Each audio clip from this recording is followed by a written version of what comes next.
ನಾಳೆ ಆಗಸ್ಟ್ 17 ಸೋಮವಾರ ಅತ್ಯಂತ ಶ್ರೇಷ್ಠ ನಾಗರ ಪಂಚಮಿಯನ್ನು ಆಚರಿಸಲಾಗುತ್ತಿದ್ದು, ಶ್ರಾವಣ ಮಾಸದ ಶುಕ್ಲ ಪಕ್ಷದಲ್ಲಿ ಬರುವ ಪಂಚಮಿ ತಿಥಿಯನ್ನು ನಾಗರ ಪಂಚಮಿ ಎಂದು ಕರೆಯಲಾಗುತ್ತದೆ. ಶ್ರಾವಣ ಸೋಮವಾರ ಮತ್ತು ನಾಗರ ಪಂಚಮಿ ಒಟ್ಟಿಗೆ ಬಂದಿರುವುದು ಅತ್ಯಂತ ವಿಶೇಷ. ಶಿವನಿಗೆ ಅತ್ಯಂತ ಪ್ರಿಯವಾದ ಶ್ರಾವಣ ಸೋಮವಾರ, ಅದರಲ್ಲೂ ಈ ನಾಗಪಂಚಮಿಯಂದು ಯಾರು ನಾಗದೇವತೆಗಳನ್ನು ಪೂಜಿಸುತ್ತಾರೋ ಅವರ ಮನದ ಆಸೆಗಳೆಲ್ಲವೂ ತಕ್ಷಣವೇ ಈಡೇರುತ್ತದೆ. ಶಿವನ ಅನುಗ್ರಹ ಬೇಗನೆ ದೊರೆಯುತ್ತದೆ.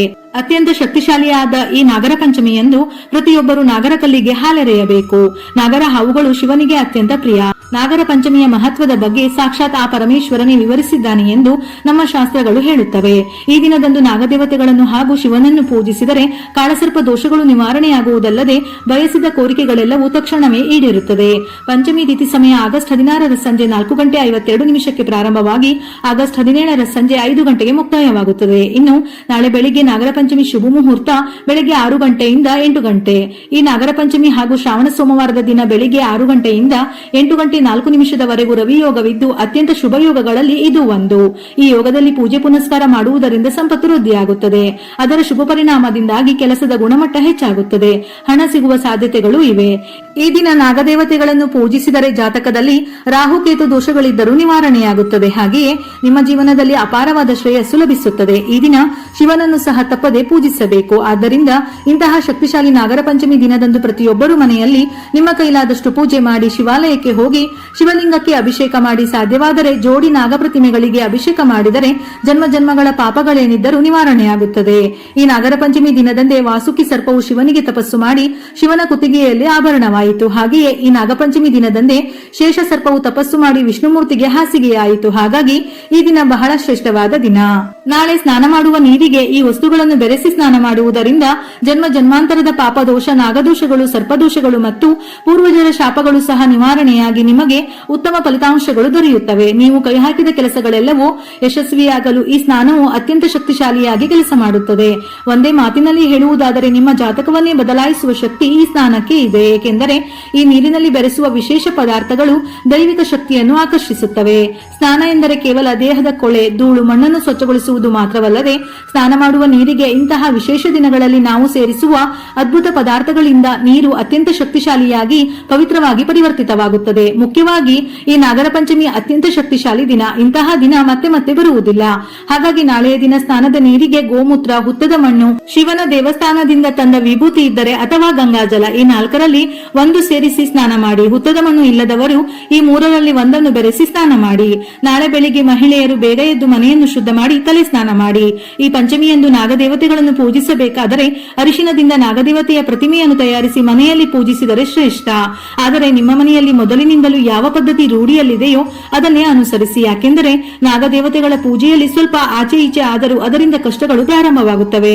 ಇಲ್ಲವೆಂದರೆ ವಿಶೇಷವಾಗಿ ನಾಳೆ ದೇವರ ಮನೆಯ ಗೋಡೆಯ ಮೇಲೆ ಅರಿಶಿನದ ಲೇಪನದಿಂದ ನಾಗದೇವರ ರೂಪವನ್ನು ಬರೆದು ಸಹ ಪೂಜಿಸಬಹುದು. ಆದರೆ ನಾಗರ ಪೂಜೆಯಲ್ಲಿ ಶುದ್ಧತೆ ಬಹಳ ಮುಖ್ಯ. ನಾಗದೇವತೆಗಳ ಜೊತೆಗೆ ಶಿವನನ್ನು ಸಹ ಪೂಜಿಸಬೇಕು. ಕೆಂಪು ಕಣಗಿಲೆ ಹೂವುಗಳು, ಸಂಪಿಗೆ, ಮಲ್ಲಿಗೆ, ಶಂಖಪುಷ್ಪ ಹೂವುಗಳಿಂದ ಅಲಂಕರಿಸಿ. ನಾಳೆ ಮನೆಯಲ್ಲಿ ಎಳ್ಳಿನ ಎಣ್ಣೆ ಅಥವಾ ಹಸುವಿನ ತುಪ್ಪದಿಂದ ದೀಪವನ್ನು ಬೆಳಗಬೇಕು. ದೀಪಕ್ಕೆ 5 ಬತ್ತಿಗಳನ್ನು ಸೇರಿಸಿ ಕಲವಾ ದಾರದಿಂದ ದೀಪ ಹಚ್ಚಿ ನಂತರ ದೀಪಕ್ಕೆ ಸ್ವಲ್ಪ ಅರಿಶಿನವನ್ನು ಸೇರಿಸಿ ಭಕ್ತಿಯಿಂದ ನಮಸ್ಕಾರ ಮಾಡಿ ಪ್ರಾರ್ಥಿಸಿದರೆ ನಿಮ್ಮ ಮನೆಗೆ ಬಹಳ ಒಳ್ಳೆಯದಾಗುತ್ತದೆ. ನಿಮ್ಮ ಕುಟುಂಬದಲ್ಲಿ ಯಾವುದೇ ಕಷ್ಟಗಳು ಉಂಟಾಗದಂತೆ ದೇವತೆಗಳೆಲ್ಲರೂ ನಿಮ್ಮ ಮನೆಯನ್ನು ರಕ್ಷಿಸುತ್ತಾರೆ.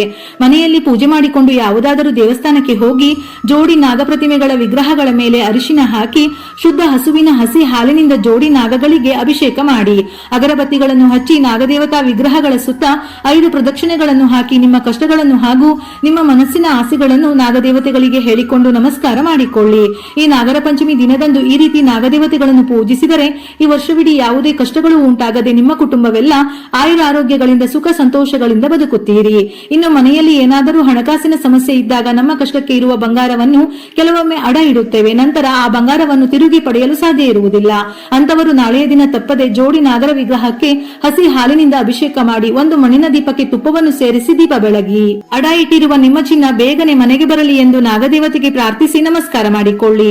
ಅತಿ ಶೀಘ್ರದಲ್ಲೇ ನಿಮ್ಮ ಮನೆಯ ಆರ್ಥಿಕ ಸ್ಥಿತಿ ಸುಧಾರಿಸಿ ನಿಮ್ಮ ಚಿನ್ನ ನಿಮ್ಮ ಮನೆಗೆ ಬರುತ್ತದೆ.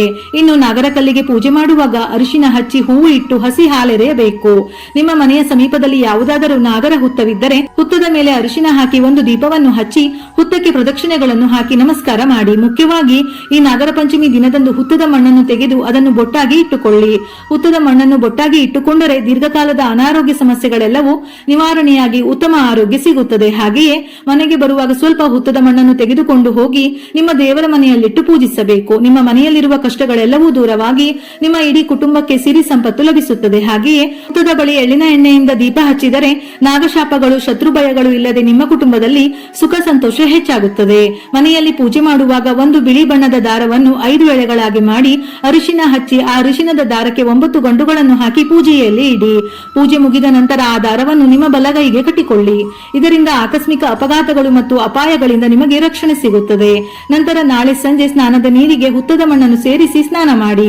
ಇಲ್ಲವಾದರೆ 1 ಲೋಟ ನೀರಿಗೆ ಸ್ವಲ್ಪ ಹುತ್ತದ ಮಣ್ಣನ್ನು ಸೇರಿಸಿ ಆ ಲೋಟವನ್ನು ಕೈಯಿಂದ ಮುಚ್ಚಿ ಅನಂತಂ ವಾಸುಕಿಂ ಶೇಷಂ ಪದ್ಮನಾಭಂ ಚ ಕಂಬಲಂ ಶಂಖಪಾಲಂ ಧೃತರಾಷ್ಟ್ರಂ ತಕ್ಷಕಂ ಕಾಳೀಯಂ ತಥಾ ಏತಾನಿ ನವನಾಮಾನಿ ನಾಗಾನಾಂ ಚ ಮಹಾತ್ಮನಾಂ ಸಾಯಂಕಾಲೇ ಪಠೇ ನಿತ್ಯಂ ಪ್ರಾತಃ ಕಾಲೇ ವಿಶೇಷತಃ ಸಂತಾನಂ ಪ್ರಾಪ್ಯತೆ ನೂನಂ ಸಂತಾನಸ್ಯ ಚ ರಕ್ಷಕಾಃ ಸರ್ವಬಾಧಾ ವಿನಿರ್ಮುಕ್ತಃ ಸರ್ವತ್ರ ವಿಜಯೀ ಭವೇತ್ ಸರ್ಪದರ್ಶನ ಕಾಲೇ ವಾ ಪೂಜಾ ಕಾಲೇ ಚ ಯಃ ಪಠೇತ್ ತಸ್ಯ ವಿಷಭಯಂ ನಾಸ್ತಿ ಸರ್ವತ್ರ ವಿಜಯೀ ಭವೇತ್.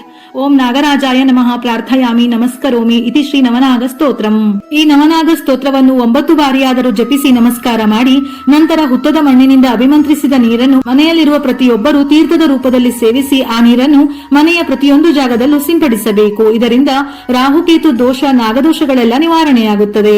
ಸಂತಾನ ದೋಷ, ಮದುವೆ ವಿಳಂಬವಿದ್ದರೆ, ದಾಂಪತ್ಯ ಜೀವನದಲ್ಲಿ ಅಡೆತಡೆ ಇದ್ದರೆ, ಹಣಕಾಸಿನ ವಿಷಯದಲ್ಲಿ ತೊಂದರೆ ಇದ್ದರೆ, ಹೀಗೆ ಪ್ರತಿಯೊಂದು ಸಮಸ್ಯೆಗಳು ನಿವಾರಣೆಯಾಗಿ ಸಕಲ ಸಂಪತ್ತುಗಳು ಲಭಿಸುತ್ತದೆ. ಹುತ್ತದ ಮಣ್ಣು ಸಿಗದೇ ಇದ್ದವರು ನೀರಿಗೆ ಅರಿಶಿನವನ್ನು ಬೆರೆಸಿ ಸ್ತೋತ್ರವನ್ನು ಪಠಿಸಿ ಮೇಲೆ ಹೇಳಿರುವ ರೀತಿಯಲ್ಲಿ ಮಾಡಿ. ಓಂ ಭುಜಂಗೇಶಾಯ ವಿದ್ಮಹೆ ಸರ್ಪರಾಜಾಯ ಧೀಮಹಿ ತನ್ನೋ ನಾಗಃ ಪ್ರಚೋದಯಾತ್. ಈ ಮಂತ್ರವನ್ನು ಜಪಿಸಿದರೆ ಕಾಳಸರ್ಪ ದೋಷಗಳು ಮತ್ತು ಕೌಟುಂಬಿಕ ಕಷ್ಟಗಳು ಇರುವುದಿಲ್ಲ. ನಾಳೆ ಅಪ್ಪಿತಪ್ಪಿಯು ಭೂಮಿಯನ್ನು ಅಗೆಯಬಾರದು, ಮರಗಳನ್ನು ಕಡಿಯುವುದು ಅಥವಾ ಮರದ ಎಲೆಗಳನ್ನು ಕೀಳುವುದು ಕೂಡ ಮಾಡಬಾರದು. ನಮ್ಮ ಶಾಸ್ತ್ರಗಳ ಪ್ರಕಾರ ಈ ನಾಗರ ಪಂಚಮಿಯಂದು 12 ವಿಧದ ನಾಗದೇವತೆಗಳನ್ನು ಪೂಜಿಸಬೇಕಂತೆ. ಆದರೆ ಪ್ರಸ್ತುತ ದಿನಗಳಲ್ಲಿ 12 ನಾಗದೇವತೆಗಳನ್ನು ಪೂಜಿಸುವುದು ನಮಗೆ ಸಾಧ್ಯವಾಗದಿರಬಹುದು. ಆದ್ದರಿಂದ ಈ ಪಂಚಮಿಯಂದು ಮನೆಯಲ್ಲಿ ಪೂಜೆ ಮಾಡುವವರು 12 ವಿಧದ ನಾಗದೇವತೆಗಳ ಹೆಸರುಗಳನ್ನು ಜಪಿಸಿದರೆ ಜನ್ಮ ಜನ್ಮಾಂತರದ ಪಾಪಗಳೆಲ್ಲವೂ ದೂರವಾಗಿ ಅದೃಷ್ಟ ಮತ್ತು ಐಶ್ವರ್ಯ ಒಲಿದು ಬರುತ್ತವೆ. ಈ 12 ವಿಧದ ನಾಗದೇವತೆಗಳ ಹೆಸರುಗಳೇನೆಂದರೆ ಅನಂತ, ವಾಸುಕಿ, ಶೇಷ, ಪದ್ಮ, ಕಾಳೀಯ, ಶಿಖಂಡಿ, ತಕ್ಷಕ, ಧೃತರಾಷ್ಟ್ರ, ಶಂಖಪಾಲ, ತಕ್ಷಣ, ಪಿಂಗಲ ಹಾಗೂ ಕಾಳ. ಈ 12 ವಿಧದ ನಾಗಗಳ ಹೆಸರುಗಳನ್ನು ಸಾಧ್ಯವಾದಷ್ಟು ಹೆಚ್ಚು ಬಾರಿ ಜಪಿಸಿ ಅತ್ಯಂತ ಶುಭ ಫಲಗಳು ಸಿಗುತ್ತವೆ. ಹಾಗೆಯೇ ಯಾರು ಸಹ ಕಪ್ಪು ಬಣ್ಣದ ವಸ್ತ್ರಗಳನ್ನು ಧರಿಸಬಾರದು. ಈ ದಿನದಂದು ಕಡ್ಡಾಯವಾಗಿ ಶಿವನನ್ನು ಪೂಜಿಸಬೇಕು. ಶಿವಲಿಂಗಕ್ಕೆ ಅಭಿಷೇಕ ಮಾಡಿದರೆ ಇನ್ನೂ ಶ್ರೇಷ್ಠ. ಹಾಗೆಯೇ ಬಿಲ್ವಪತ್ರೆಯಿಂದ ಶಿವನನ್ನು ಪೂಜಿಸಿದರೆ 7 ಜನ್ಮಗಳ ಪಾಪಗಳು ಕಳೆದು ಬಯಸಿದ ಕೋರಿಕೆಗಳೆಲ್ಲವೂ ಈಡೇರುತ್ತದೆ. ಇನ್ನು ಉದ್ಯೋಗದ ಪ್ರಯತ್ನ ಮಾಡುತ್ತಿರುವವರು ಈ ನಾಗರ ಪಂಚಮಿಯಂದು ಕಸ್ತೂರಿ ಅರಿಶಿನವನ್ನು ನೀರಿನಲ್ಲಿ ಬೆರೆಸಿ ಆ ಅರಿಶಿನದ ನೀರಿನಿಂದ ನಾಗದೇವತೆಗಳಿಗೆ ಅಭಿಷೇಕ ಮಾಡಿದರೆ ಖಂಡಿತವಾಗಿಯೂ ಉದ್ಯೋಗ ಪ್ರಾಪ್ತಿಯಾಗುತ್ತದೆ. ನಾಳೆ ಸಾಯಂಕಾಲ ಪ್ರದೋಷ ಕಾಲದಲ್ಲಿ ಅಂದರೆ ಸಂಜೆ 6 ಗಂಟೆಯ ಸಮಯದಲ್ಲಿ ನಿಮ್ಮ ಮನೆಯ ಹೊಸ್ತಿಲ ಹೊರಗೆ ಎಳ್ಳಿನ ಎಣ್ಣೆಯಿಂದ 2 ದೀಪಗಳನ್ನು ಹಚ್ಚಿ. ಇದರಿಂದ ನಿಮ್ಮ ಮನೆಗೆ ಇರುವ ದೃಷ್ಟಿ ದೋಷಗಳು ತಕ್ಷಣವೇ ನಿವಾರಣೆಯಾಗುತ್ತವೆ. ಹಾಗೆಯೇ ಈ ಪಂಚಮಿಯಂದು ಶಿವನಿಗೆ ಬಿಲ್ವಕಾಯಿಯನ್ನು ಅರ್ಪಿಸಿದರೆ ನಿಂತು ಹೋದ ಹಳೆಯ ಬಾಕಿ ಹಣ ಮತ್ತು ಬರಬೇಕಾದ ಪೂರ್ತಿ ಹಣ ತಕ್ಷಣವೇ ನಿಮ್ಮ ಕೈ ಸೇರುತ್ತದೆ. ಈ ದಿನ ಶಿವನ ಆರಾಧನೆ ಮತ್ತು ಮಹಾಮೃತ್ಯುಂಜಯ ಮಂತ್ರವನ್ನು ಪಠಿಸಿದರೆ ಅಥವಾ ಕೇಳಿದರೆ ಕಾಳಸರ್ಪ ದೋಷ ನಿವಾರಣೆಯಾಗುತ್ತದೆ. ಗಂಗಾಜಲದಲ್ಲಿ ಕಪ್ಪು ಎಳ್ಳೆನ್ನು ಬೆರೆಸಿ ಶಿವನಿಗೆ ಅಭಿಷೇಕ ಮಾಡಿ. ಬೆಳ್ಳಿ ಅಥವಾ ತಾಮ್ರದಿಂದ ಮಾಡಿದ 1 ಜೋಡಿ ಹಾವುಗಳನ್ನು ಪವಿತ್ರ ನದಿಯಲ್ಲಿ ಬಿಡಬೇಕು ಅಥವಾ ಶಿವಲಿಂಗಕ್ಕೆ ಅರ್ಪಿಸಬೇಕು. ಹೀಗೆ ಮಾಡುವುದರಿಂದ ಕಾಳಸರ್ಪ ದೋಷದ ಪರಿಣಾಮ ಕಡಿಮೆಯಾಗುತ್ತದೆ. ಕಪ್ಪು ಎಳ್ಳು, ಕಪ್ಪು ಉದ್ದಿನ ಕಾಳನ್ನು ದಾನ ಮಾಡಿದರೆ ಶ್ರೇಷ್ಠ. ರಾಹುಕೇತು ದೋಷ ತಡೆಯಲು ನಾಗರ ಪಂಚಮಿಯ ದಿನ ಬಿಲ್ವಪತ್ರೆ ಗಿಡವನ್ನು ನೆಟ್ಟು ನೀರು ಎರೆಯುವುದರಿಂದ ಶಿವ ನಾಗರ ಅನುಗ್ರಹ ಲಭಿಸಿ ರಾಹುಕೇತು ದೋಷಗಳು ನಿವಾರಣೆಯಾಗುತ್ತವೆ. ಅದರ ಹೊರತಾಗಿ ಇಂದು ಮಣ್ಣಿನ ಹಾವನ್ನು ಮಾಡಿ ಅರಳಿ ಮರದ ಕೆಳಗೆ ಇಟ್ಟು ಪೂಜಿಸಬೇಕು. ರಾಹುವಿನ ದುಷ್ಪರಿಣಾಮಗಳನ್ನು ನಿವಾರಿಸಲು ಬಡವರಿಗೆ ದಾನ ಮಾಡಿ. ನವನಾಗ ಸ್ತೋತ್ರವನ್ನು ಪಠಿಸುವುದರಿಂದ ಉತ್ತಮ ಫಲಿತಾಂಶ ದೊರೆಯುತ್ತದೆ. ರಾಹು ಮತ್ತು ಕೇತುಗಳನ್ನು ಒಲಿಸಿಕೊಳ್ಳಲು ಮಂತ್ರಗಳನ್ನು ಪಠಿಸಿ. ಈ ರೀತಿಯಾಗಿ ನಾಗಪಂಚಮಿಯ ದಿನದಂದು ನಾಗದೇವತೆಗಳನ್ನು ಪೂಜಿಸಿ ಸಣ್ಣ ಸಣ್ಣ ಪರಿಹಾರಗಳನ್ನು ಪಾಲಿಸಿ ಅಷ್ಟೈಶ್ವರ್ಯಗಳನ್ನು ಪಡೆಯಿರಿ. ವಿಡಿಯೋ ಇಷ್ಟ ಆಗಿದ್ದಲ್ಲಿ ಮರೆಯದೆ ಲೈಕ್ ಕೊಟ್ಟು ನಿಮ್ಮವರಿಗೆ ಶೇರ್ ಮಾಡಿ. ಇದೇ ರೀತಿಯ ಮನಮುಟ್ಟುವ ಉಪಯುಕ್ತ ಮಾಹಿತಿಗಳಿಗಾಗಿ ಮತ್ತೆ ಭೇಟಿಯಾಗೋಣ.